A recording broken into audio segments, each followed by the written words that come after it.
नमस्कार, मैं हूं ब्रजेश कुमार और आप देख रहे हैं जनसागर न्यूज। अभी हम मौजूद हैं सासाराम के सर्किट हाउस में, जहां हमारे साथ मुख्य अतिथि के रूप में मौजूद हैं दिल्ली बुराड़ी के विधानसभा विधायक श्री संजीव झा जी। आइए हम उनसे कुछ चर्चा करेंगे कि कैसे वो बिहार में पार्टी को मजबूत करेंगे। सबसे पहले सर, स्वागत है आपका हमारे चैनल में। बहुत बहुत धन्यवाद आपका। सर, आप बिहार के प्रभारी हैं, आप 2024 तक पार्टी को यहाँ कैसे मजबूत कर पाएंगे? देखिए, मुझे लगता है कि 2024 में आप आम आदमी पार्टी की यहाँ सरकार देखेंगे। वो इसलिए कि कमोबेश अब बिहार में पॉलिटिकल वैक्यूम है, लोगों के पास ऑप्शन नहीं है। आरजेडी का जंगल राज को याद दिलाकर नीतीश जी सत्ता में आ गए, और नीतीश जी जब आए तो जंगल राज उससे ज़्यादा बढ़ गया। क्राइम रेट देखेंगे आप तो उस समय से ज़्यादा क्राइम आज के दिन में हो रहा है। लोग परेशान हैं। और मैं चूँकि दिल्ली में विधायक हूँ और दिल्ली में बिहार के बहुत लोग रहते हैं, लोग हमारे पास आते हैं, कहते हैं कि आप लोगों को बिहार में काम करना चाहिए, हम लोग आपके साथ चलेंगे, क्योंकि बिहार में भी वो फ़ायदा मिलना चाहिए जो हमें दिल्ली में मिल रहा है।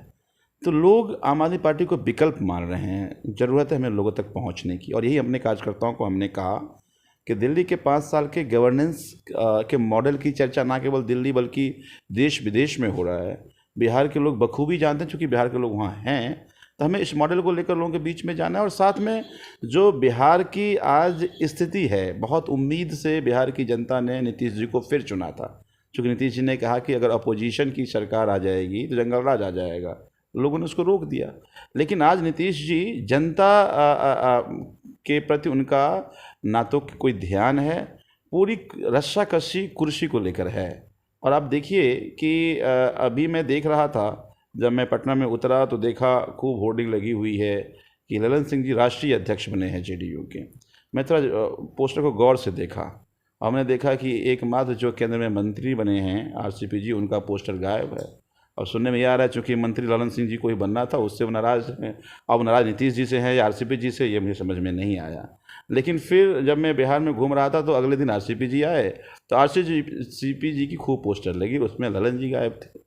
अब नीतीश जी बैठ करके इन दोनों की झगड़े जो हैं वो सुलझा रहे हैं, क्योंकि अब झगड़ा ये साम्राज्य को लेकर के है।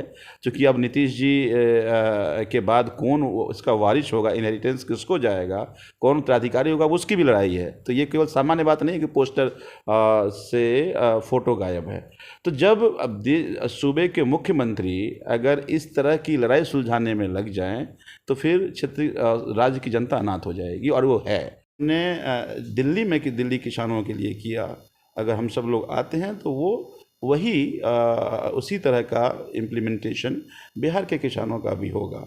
क्योंकि हम ये मानते हैं कि किसी भी राज्य में, देश में, अगर आप किसान को जितना सुरक्षित बनाएंगे, देश उतना समृद्ध होगा। तो मुझे लगता है कि ज़रूरत है। बिहार में सर राजनीति में जातिगत समीकरण, धन बल, बाहुबल, इस सब इन तमाम चीज़ों के तमाम हथकंडों को अपनाया जाता है। आम आदमी पार्टी इससे कैसे निपटेगी सर? देखिए, मुझे लगता है कि जब आप कोई काम ईमानदारी से शुरू करते हैं तो बाहुबल की कोई बहुत बड़ी गुंजाइश नहीं रहती। मैं जब दिल्ली में चुनाव लड़ रहा था कांग्रेस, दिल्ली में भी ऐसे ही लोग कहते थे। दिल्ली में लोग कहते थे कि नहीं जी, ये जो 22 सीट हैं ये कांग्रेस के पक्के हैं, ये जो 20 सीट हैं बीजेपी के पक्के हैं। क्यों पक्के हैं जी? तो यहाँ पे तो माइनॉरिटी वोट है, दलित वोट है, वो तो बीजेपी कांग्रेस को जाते हैं, आज तक कांग्रेस नहीं हारा। ये सवर्ण वोट है, यहाँ तो बीजेपी आज तक नहीं हारी। हमने जब 13 में लड़ा तो डर डर के लोगों ने वोट किया, फिर भी 28 सीट आई, 49 दिन की सरकार रही। जब 2015 में चुनाव लड़े तो 70 में 67 सीट आ गए, और वो जो सो कॉल्ड किला था बीजेपी का या कांग्रेस का, सब ढह गया। तो मैं ये मानता हूँ जब आप विकास करते हैं, आप जब विकास की बात करते हैं और जब विकास आप करके दिखाते हैं, तो फिर ये जाति धर्म सब अपने आप खत्म हो जाएगा, बाहुबल सब खत्म हो जाएगा। ये इसलिए हुआ कि सभी पार्टी जाति को ही मुद्दा बना, तो जाति के आधार पर चुनाव लड़ा गया और जातीय कट्टरता बढ़ी। जब कोई धर्म का बेश बना करके, मुद्दा बना कर चुनाव लड़ेगा, तो फिर धार्मिक कट्टरता बढ़ेगी। हमने विकास का मुद्दा बनाया, लोगों को फ़ायदा हुआ। तो मुझे लगता है कौन नहीं चाहता कि उनके बच्चे अच्छे स्कूल में मुफ्त पढ़े, कौन नहीं चाहता है कि उनका इलाज अच्छे हॉस्पिटल्स में मुफ्त हो जाए, कौन नहीं चाहता है कि उनको मुफ्त बिजली मिले, कौन नहीं चाहता है मुफ्त पानी मिले, कौन नहीं चाहता रोजगार के अवसर मिले। क्योंकि ऐसा किसी ने बात नहीं करी तो लोगों के पास ऑप्शन नहीं था। मुझे पूरा विश्वास है कि आम आदमी पार्टी जब ये बात करेगी तो जाति धर्म सब मिथक आपको खत्म होते दिखेगा। अगर बिहार में चुनाव लड़ने को हुआ और आम आदमी पार्टी को अगर मान लीजिए उस तरह से सर्वे के अनुसार जैसे पिछले विधानसभा में हुआ कि चुनाव से विड्रॉ कर लिया गया, अगर मौका मिला तो क्या आम आदमी पार्टी बिहार में गठबंधन करके चुनाव लड़ेगी? देखिए, हम लोग ऑल्टरनेटिव पॉलिटिक्स की बात करते हैं। हम इस देश को वैकल्पिक राजनीति देने की हम लोग बात करते रहे हैं। तो मुझे लगता है कि अगर बाकी पार्टी समाधान होती तो फिर हमें चुनाव लड़ने की ज़रूरत ही नहीं थी। तो इसीलिए आम आदमी पार्टी मजबूती से चुनाव लड़ेगी और इस बिहार में विकल्प देगी, बिहार में सरकार बनाएगी। हमें किसी गठबंधन की ज़रूरत है। बिहार के परिप्रेक्ष्य में सर, जैसा कि यूपी में संजय सिंह जी को पार्टी ने चेहरा बनाया है, तो क्या बिहार के कार्यकर्ता पार्टी के से विड्रॉ कर लिया गया, अगर मौका मिला तो क्या आम आदमी पार्टी बिहार में गठबंधन करके चुनाव लड़ेगी? देखिए, हम लोग ऑल्टरनेटिव पॉलिटिक्स की बात करते हैं। हम इस देश को वैकल्पिक राजनीति देने की हम लोग बात करते रहे हैं। तो मुझे लगता है कि अगर बाकी पार्टी समाधान होती तो फिर हमें चुनाव लड़ने की ज़रूरत ही नहीं थी। तो इसीलिए आम आदमी पार्टी मजबूती से चुनाव लड़ेगी और इस बिहार में विकल्प देगी, बिहार में सरकार बनाएगी। हमें किसी गठबंधन की ज़रूरत है। बिहार के परिप्रेक्ष्य में सर, जैसा कि यूपी में संजय सिंह जी को पार्टी ने चेहरा बनाया है, तो क्या बिहार के कार्यकर्ता पार्टी के बिहार में आपको बड़ा चेहरा मान कर चलें? नहीं, देखिए, चेहरा संघर्ष से निकलता या है। फिर पार्टी कोई और बदलाव कर सकती है? देखिए, मुझे लगता है कि हमारे इसी साथियों में से कोई ना कोई एक चेहरा बन के निकलेगा, जो उसको भी 4 साल समय है, सड़क पर संघर्ष कर रहे हैं। बहुत सारे साथी बहुत अच्छा कर रहे हैं। इसी में से कोई एक साथी जिनको जो लीड करके जाएंगे वो चेहरा होंगे। और दूसरा, देखिए, मुझे लगता है कि आज दिल्ली में लोग अरविंद केजरीवाल के जो गवर्नेंस मॉडल है उसको वोट कर रहे हैं। पंजाब में चुनाव लड़ा, लोगों ने अरविंद केजरीवाल की जो ये केजरीवाल मॉडल था उसके लेकर लोगों ने वोट किया। तो बिहार में मुझे लगता है कि वो जो हमने दिल्ली में काम किए हैं और जो हम विकास की बात कर रहे हैं, अरविंद केजरीवाल के प्रति जनता का विश्वास है, उसको वोट करेंगे। सर, सबसे आखिरी सवाल, आप रोहतास ज़िले में रुके हुए हैं, रोहतास के लोगों को आप क्या संदेश देना चाहेंगे?